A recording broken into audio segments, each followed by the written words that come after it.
Imagine this: a small house in Lansing, Michigan, dimly lit against the backdrop of a chilling autumn evening. Inside, a 6-year-old boy sits by the window, his curious eyes gazing out at the quiet street, unaware that his life is on the brink of irreversible change. His father, a passionate preacher and fierce advocate for Black pride, often spoke out against the injustices of the world, a voice too loud for comfort in a society determined to silence men like him. That evening, the unimaginable happens. The Reverend is found dead, crushed beneath the weight of a streetcar. To the authorities, it's labeled an accident, but whispers ripple through the community. Was it a tragic misstep or something far more sinister? The boy, confused and grief-stricken, would one day come to understand that this was no random act. It was the beginning of a lifetime spent questioning the truths fed to him by a world that sought to oppress him. This boy's name? Malcolm Little. In time, he would grow into one of the most electrifying and controversial figures of the 20th century.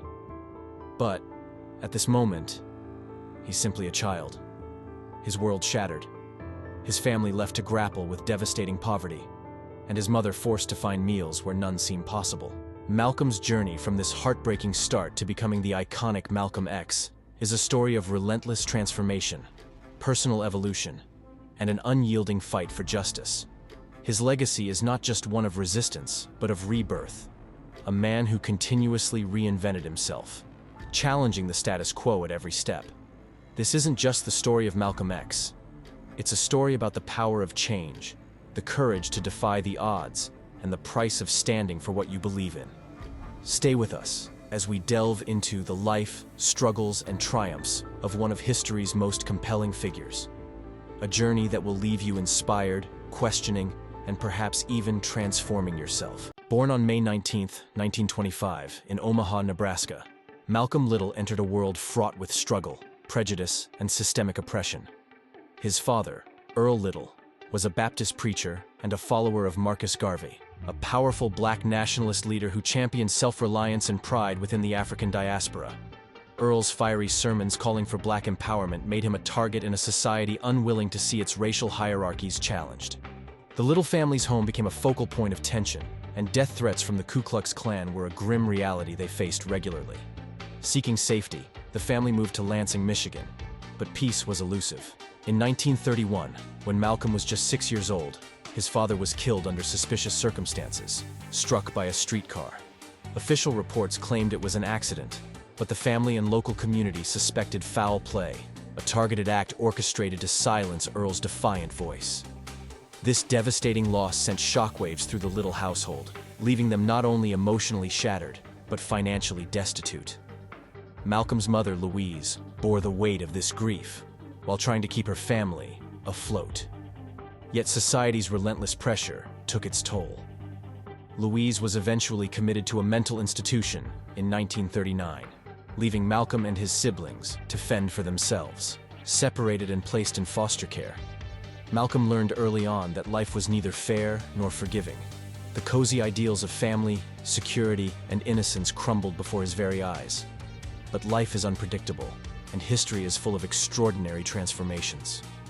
How does a boy from such a fractured start, robbed of stability, thrust into a world that seemed determined to hold him down, emerge as one of the most electrifying voices of a movement?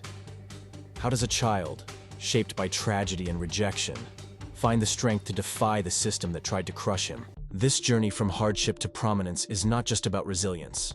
It's a testament to the human spirit's capacity for reinvention. Malcolm's life challenges the notion of inevitability. It forces us to reckon with the power of choice, the ability to rise above circumstances, and the courage to rewrite the narrative others would impose upon us. Stay with us as we explore Malcolm's transformation from a broken boy into a revolutionary force, charting a course through loss, reinvention, and an unyielding quest for justice. This is not merely the story of Malcolm X. It is the story of what it means to overcome, to evolve, and to fight for what is right, no matter the cost. It's the 1940s. The streets of Boston's Roxbury district are alive with the rhythm of jazz and the hum of nightlife. Here, a young Malcolm Little, barely out of his teenage years, carves out a space for himself amid the swirling chaos.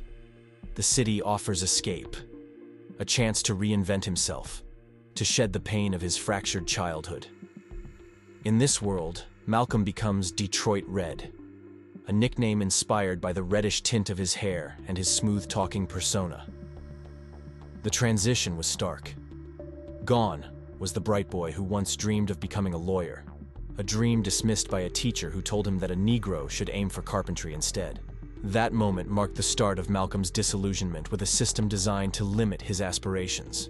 In Roxbury, he found a new education, one taught on street corners and in smoky clubs. It was a life of hustling and survival, and Malcolm's sharp mind and quick wit made him a natural. Detroit Red was a hustler, a gambler, and a man deeply immersed in the underworld of petty crime. By night, he danced to the lively beats of jazz, mingling with colorful characters and soaking in the allure of fast money. By day, he plotted ways to make ends meet, often by bending or outright breaking the rules. He became a leader among a gang of thieves, moving from Roxbury to Harlem, always on the edge of trouble. But the danger of this lifestyle was ever present, and Malcolm was acutely aware of it. His choices weren't born from malice or greed alone. They were survival strategies, shaped by a world that had left him with few options. Malcolm was brilliant, but he lived in a society that refused to see his potential, a society that pushed him into the shadows rather than celebrate his gifts. Yet, shadows have a way of catching up. In 1946, Malcolm's life as Detroit Red came to a screeching halt. A botched robbery landed him in prison, a 10-year sentence for burglary. For most, this would be the end, a period defined by regret and bitterness. But for Malcolm, the prison became an unexpected crucible. The man who entered those walls as Detroit Red would emerge as someone entirely unrecognizable. What could possibly transform a street-smart hustler into one of the most electrifying and intellectual leaders of his generation? Behind those steel bars, Malcolm began to awaken to his true potential. His story was far from over. In fact, it was just beginning. In 1946, the harsh clang of steel cell doors became Malcolm Little's new reality. Sentenced to 10 years for robbery, he found himself confined in the bleak corridors of the Charlestown State Prison. For many, prison represented the end of the road, a place where hope withered and lives unraveled. For Malcolm, it would become a crucible of transformation, though not without struggle. At first, he was defiant, his reputation as Detroit Red following him even behind bars. Known for his quick temper and sharp wit, he was a man angry at the world and unrepentant about his choices. Yet, in the depths of this despair, a surprising figure emerged to shift the trajectory of his life: his brother, Reginald. Visiting Malcolm in prison, Reginald brought more than family support. He introduced Malcolm to the teachings of the Nation of Islam, a movement that combined black nationalism with the spiritual tenets of Islam. At first, Malcolm was skeptical, even dismissive. The idea of a higher power and a disciplined life seemed foreign to the man who had thrived in chaos. But Reginald's words planted a seed. The notion that black people could reclaim their pride and identity resonated deeply, sparking a flicker of curiosity in a mind eager for purpose. With little else to occupy his time, Malcolm turned to the prison library. It was here, surrounded by stacks of books, that he discovered a new kind of freedom. He devoured works on history, philosophy, and religion, often reading late into the night by the dim light of his cell. Words became his sanctuary, each page a window into a world far beyond the prison walls. He read about the horrors of slavery, the struggles of black leaders, and the legacies of great civilizations. Slowly, his mind began to reframe his anger, channeling it into a hunger for understanding and justice. This intellectual awakening was only part of the transformation. The spiritual influence of the Nation of Islam, particularly its leader Elijah Muhammad, offered Malcolm a framework for his beliefs. The teachings of self-discipline, racial pride, and black self-reliance resonated deeply. They gave Malcolm not only a sense of purpose, but also an identity rooted in defiance of oppression.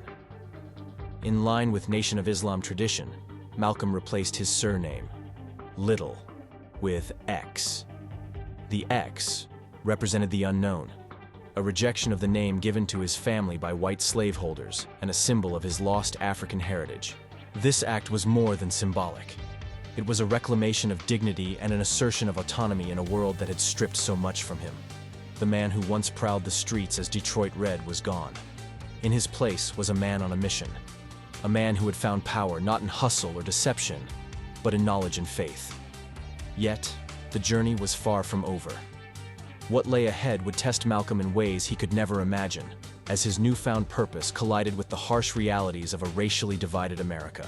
The prison gates swung open in 1952, and the man who stepped out was unrecognizable from the one who had entered 6 years earlier. Gone was Detroit Red, the hustler and petty thief. In his place stood Malcolm X, a man of conviction, armed with a sharp intellect and an unrelenting purpose. His sights were set on revolution, and the first step was the Nation of Islam.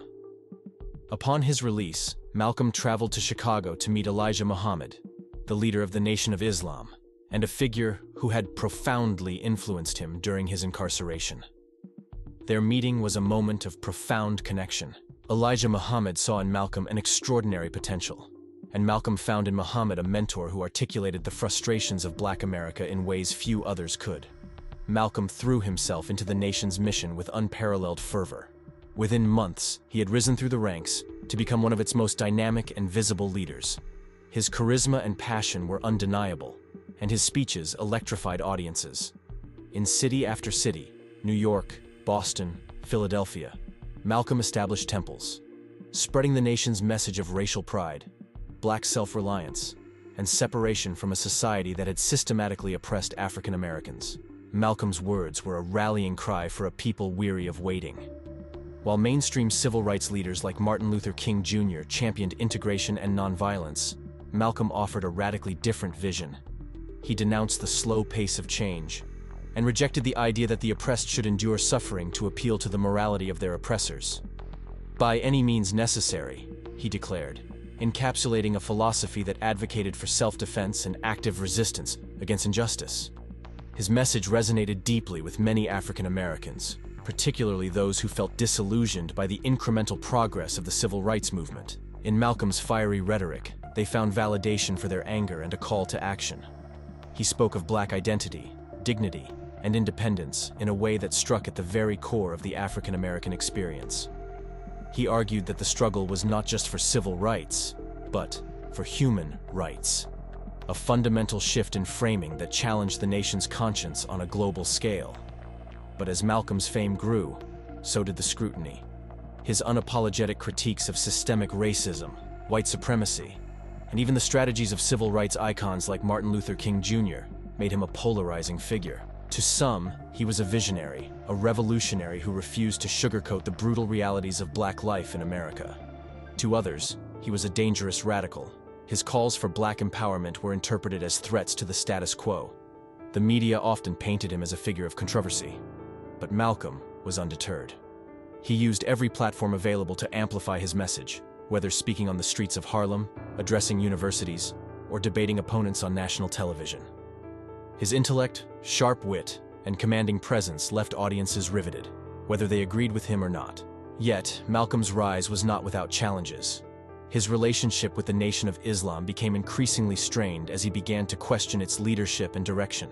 Simultaneously, the FBI monitored his every move, viewing him as a threat to national security.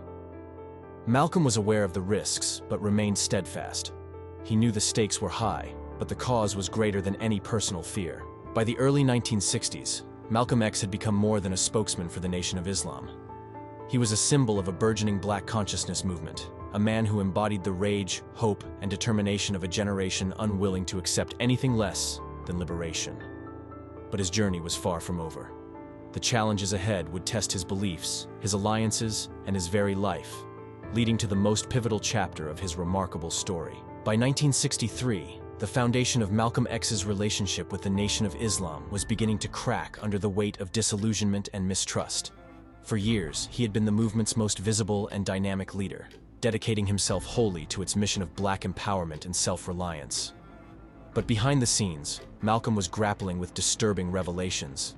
Allegations of moral misconduct against Elijah Muhammad, the leader Malcolm revered, surfaced and multiplied. It wasn't just whispers of impropriety. Muhammad had fathered children with several of his secretaries, violating the moral code he preached to his followers. For Malcolm, a man deeply committed to the principles he had championed, this betrayal was devastating. His faith in the nation and its leadership was shattered, leaving him at a crossroads. How could he continue to advocate for an organization whose leader had fallen so far from the ideals he believed in? The tension between Malcolm and Elijah Muhammad reached a boiling point when Malcolm made a controversial remark following the assassination of President John F. Kennedy. Referring to the event as chickens coming home to roost, Malcolm implied that America's culture of violence had inevitably turned inward. While his words were widely condemned, it was his defiance in speaking out that led Elijah Muhammad to silence him, ordering a 90-day suspension from public speaking. For Malcolm, this was the breaking point. In March 1964, Malcolm made the bold and dangerous decision to leave the Nation of Islam. It was not merely a departure from an organization, but a severing of ties with a community he had helped to build and a philosophy that had shaped his identity. He founded Muslim Mosque, Inc., an independent organization aimed at pursuing spiritual growth and addressing racial injustice. This move marked the beginning of a new chapter, one that would define his legacy. Malcolm's path took a dramatic turn when he embarked on a pilgrimage to Mecca, the spiritual heart of Islam. It was a journey of profound transformation. In Mecca, Malcolm witnessed something that challenged the separatist ideology he had embraced for so long. He prayed alongside Muslims of all races, men and women from across the world united in faith. For the first time, he saw the possibility of racial harmony grounded in shared spirituality. This experience was nothing short of revolutionary for Malcolm. It reframed his understanding of the struggle against injustice, broadening his vision beyond the boundaries of America and the confines of race. He embraced Sunni Islam, adopting the name El-Hajj Malik El-Shabazz. His speeches began to reflect a more inclusive and global perspective, emphasizing the interconnectedness of all oppressed people and advocating for human rights on a universal scale. When Malcolm returned to the United States, he was no longer the fiery separatist he had been. He spoke of a movement that transcended racial divisions, one rooted in justice, equality, and shared humanity. But this transformation came at a cost. His break from the Nation of Islam earned him powerful enemies, and his growing influence attracted the scrutiny of the FBI, which had been monitoring him for years. This period of Malcolm's life was a turning point, both personally and politically. He had broken free from the confines of dogma and was redefining himself and his mission. Yet the forces aligned against him were growing. Malcolm knew that the path he had chosen was fraught with danger, but he pressed on, committed to his newfound vision. It was clear that Malcolm X was no longer just a leader for African Americans. He was becoming a global symbol of resistance against oppression, a voice for the voiceless, and a man willing to sacrifice everything in pursuit of justice. The question was, how long could he continue on this path before the forces against him would strike? On February 21st, 1965, the world lost Malcolm X, but the ideals he stood for became immortal. That day, he stepped onto the stage of the Audubon Ballroom in New York City, ready to address a packed audience. The air buzzed with anticipation as he prepared to share his vision, a vision that had grown beyond the boundaries of race, creed, or nationality. Suddenly, gunfire erupted. In mere seconds, Malcolm fell, his life violently stolen at the age of 39. The assassination shocked the world. Speculation swirled about who orchestrated his death. Former allies from the Nation of Islam, government operatives, or a tangled web of conspirators. While the truth remains murky, one fact is clear. Malcolm X's death marked the silencing of one of the most powerful voices for justice, but it could not extinguish the fire of his ideas. Malcolm's journey was one of relentless transformation. From the broken child in Lansing, Michigan, to the street-savvy Detroit Red, to the revolutionary leader and spiritual seeker El-Hajj Malik El-Shabazz, his life was a testament to the power of reinvention. He was unafraid to challenge not only the systems of oppression, but also his own beliefs, evolving with every new discovery. Few leaders possess the courage to admit when they are wrong and to grow from it. Malcolm did so repeatedly, and that courage cemented his place in history. His philosophy has left an indelible mark on the world. Malcolm taught us to recognize the power of our voices, to question systems of oppression, and to fight for dignity and self-respect. His insistence on confronting injustice by any means necessary continues to resonate, urging us to take bold, decisive action in the face of inequality. At the same time, his later calls for unity and global solidarity remind us that the fight for justice is a universal one, transcending the boundaries of race, religion, and nationality. Today, Malcolm X's life and legacy challenge us to look inward. How do we confront the injustices of our own time? Are we willing to take the necessary steps, no matter how uncomfortable or costly, to create a more equitable world? His life serves as a mirror, forcing us to ask, what transformations must we undergo to be the change we wish to see?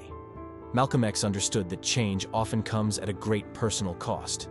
He lived under constant surveillance, faced threats from all sides, and ultimately paid with his life. Yet, he remained unwavering in his commitment to truth and justice. The story of Malcolm X reminds us that legacies are not defined by the length of a life, but by the depth of its impact. In his 39 years, Malcolm reshaped history, leaving behind a roadmap for those who seek justice and liberation. And so, the question remains, how will we carry forward the torch he passed to us? Let Malcolm X's life inspire us not only to envision change, but to become the agents of it. In his words, the future belongs to those who prepare for it today. His willingness to evolve, adapt, and fight for what he believed in set a standard for leadership that few have matched. As we reflect on Malcolm X's life, we must remember that his story is not merely one of struggle, but of transformation, resilience, and unyielding hope. He showed us that it is possible to rise above our circumstances, challenge the status quo, and envision a world where justice and equality prevail. Though he was taken too soon, Malcolm's words and actions continue to inspire movements for social change around the globe. His voice echoes in the chants of protesters, the speeches of leaders, and the hearts of individuals who dare to dream of a better future. Malcolm X's journey is a powerful reminder of the courage it takes to challenge the status quo and the transformative power of growth. His story doesn't just end here. It connects to so many others who have fought for justice and equality throughout history. If you found this story inspiring, you won't want to miss the next video on our channel, where we dive into the life of another revolutionary leader who changed the world in their own unique way. Click the link on screen to continue exploring these incredible stories of resilience, transformation, and the pursuit of justice. Every story is a piece of the larger picture, and understanding them brings us closer to creating a better future. Let's keep this journey going. Watch the next video now. Thanks for watching.